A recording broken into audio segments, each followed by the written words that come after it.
अंगराजकरण ने बहुत बड़ा यज्ञ किया। उस यज्ञ में दूर दूर से बहुत ज्ञानी, महात्मा और साधु आए। उस यज्ञ में ब्रह्मभोज का भी आयोजन था। खाना बनाने वाली जगह महाराज ने देखा एक नेवला जमीन पर लेटता है और उठकर अपने शरीर को देखता है, फिर लेटता है, फिर अपने शरीर को देखता है। महाराज देखकर डर गया और उसने राजा को बताया। राजा ने नेवले से आकर पूछा, तुम्हें क्या चाहिए? तुम ऐसा क्यों कर रहे हो? नेवले ने, नेवला जो मनुष्य की वाणी में बोल सकता था, उसने कहा, मुझे माफ़ करना राजन, मेरा आधा शरीर सोने का है। मैंने सोचा आप बहुत बड़े महादानी हैं, आपके दान के प्रभाव से मेरा पूरा शरीर सोने का हो जाएगा, मगर ऐसा नहीं हुआ। राजन, मैं आपको एक पंडित की दान की कथा सुनाता हूँ। किसी गांव में भयंकर भूखमरी आई, लोग भूखों मरने लगे। सभी गांव से अपने परिवार के साथ गांव छोड़कर जाने लगे। यह पंडित भी भूखमरी का शिकार था। 7 परिवार के 3 सदस्य और थे, मगर वह अपना गांव नहीं छोड़ना चाहते थे। उनका परिवार 2 दिन से भूखा था। बहुत कोशिश करने के बाद भी कहीं से कुछ नहीं मिलता। पंडित जी न जाने कितनी दूर जाकर कहाँ से शाम तक थोड़ा सा आटा लाए और बहू से बोले, बेटा इस आटे की 4 रोटी बना ले, हम चारों एक एक खा लेंगे।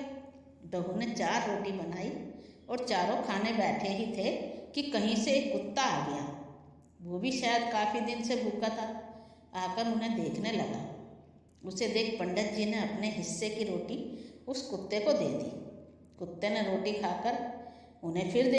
सबने देखा, पंडिताइन ने भी अपनी रोटी उसे दे दी।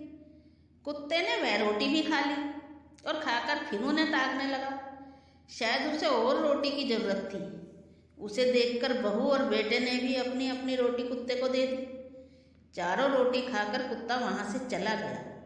वह सब मैं उनके चूल्हे के पास, जहाँ रोटी बनाते वक्त थोड़ा सा आटा नीचे गिरा हुआ था, देख रहा था। मैंने देखा मेरा उस आटे के कण से आधा शरीर सोने का हो गया। राजन, मैं यही देख रहा था कि वह गरीब पंडित आपसे भी कितना बड़ा महादानी साबित हुआ। क्षमा करें राजन, मैं आपकी यश और कीर्ति सुनकर चला आया, क्योंकि मेरा आधा शरीर सोने का है और मैं आधा शरीर और सोने का करना चाहता था। उस पंडित से तो एक कुत्ते के रोटी खिलाने से मेरा आधा शरीर सोने का हो गया, और यहाँ पर तो कितने साधु संत खाना खा रहे हैं, पूरी नगरी खाना खा रही है। मैंने यही सोचा था, इतना बड़ा यज्ञ है, महाभोज है, शायद मेरा शरीर सोने का हो ही जाए, और मैं यही सोच के यहाँ चला आया। मैं ये तो नहीं जानता कि आप में और उस गरीब ब्राह्मण में क्या अंतर है, मगर राजन, मुझे यहाँ आकर निराशा ही हाथ लगी।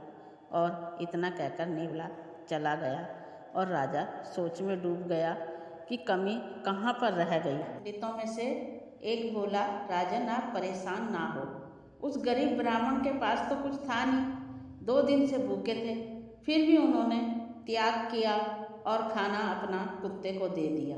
मगर आपके पास तो अन्न धन के भंडारे भरपूर हैं, और आप चाहे कितने दिन तक भी सब साधुओं को और नगरी को खाना खिला सकते हो, मगर उस गरीब पंडित का परिवार तो 4 रोटी देने के बाद फिर भूखा बैठा रहा।